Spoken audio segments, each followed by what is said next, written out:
Hello friends, welcome to my channel. ఇవాళ ఇంట్లో సుగంధ ఈజీగా ఎలా చేయాలో నేర్పిస్తాను.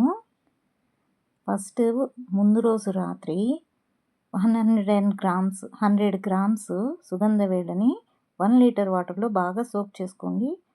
కనీసం 12 అవర్స్ అవి బాగా నానాలి. తర్వాత ఆ వేళ్ళని నేనైతే కొంచెం క్వాంటిటీ కాబట్టి కుక్కర్లో పెడుతున్నానండి. కొంచెం వట్టివేరు కూడా వేసుకొని ఒక 10 విజిల్స్ విత్ నానబెట్టిన వాటర్తో కలిపి ఒక 10 విజిల్స్ రానిసి వాటిని శుభ్రంగా మెత్తటి క్లాత్ తోటి వడగట్టుకోండి. అడుగున చాలా ఇసుక ఉంటుంది, జాగ్రత్త. అలా వడగట్టుకొని 1 లీటర్ డికాషన్లో నానబెట్టిన వాటర్ని వాడాలండి, ఎక్స్ట్రా వాటర్ పోయొద్దు. నేను పటిక బెల్లం వాడతానండి సిరప్ చేయడానికి.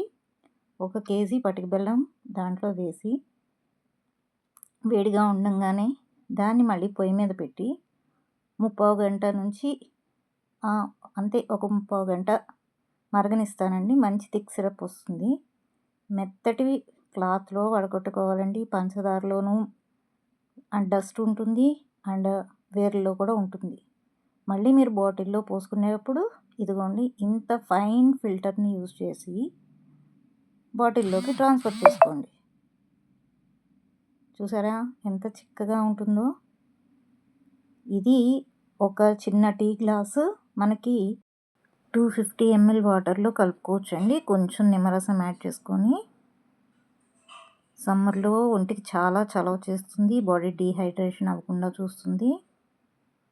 మీరు ఇది మొత్తం 2 days ప్రాసెస్ అండి. బాటిల్లోకి నింపుకున్న తర్వాత మీకు సప్లై చేసేటప్పుడు ఇదిగోండి బాటిల్, ఎంటీ బాటిల్ వెయిట్ కూడా చూపిస్తున్నాను. 48 గ్రామ్స్ ఉంది. దాన్ని సిరప్తో నింపిన తర్వాత 1 కేజీ 90 గ్రామ్స్ ఉంది. బాటిల్ కాస్ట్ కూడా వెయిట్ కూడా మైనస్ అవుతుంది చూడండి. ఇది మీ ఇంటికి వచ్చిన తర్వాత మంచిగా 3 months ఉంటుందండి. బాటిల్ కొంచెం గ్యాప్ ఇచ్చాను, ఎందుకంటే ట్రాన్స్పోర్ట్లో ఒలక్కోకుండా ఉంటుందని. లాస్ట్ ఇయర్ ఈ బాటిల్ వాడాను, అది కొంచెం ట్రాన్స్పోర్ట్లో ఇబ్బంది అయింది.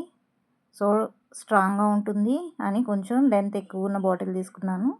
సో ట్రాన్స్పోర్ట్లో మనకి ఎలాగా వణక్కోకుండా ఉంటుందని, వలక్కుండా ఉంటుంది అని.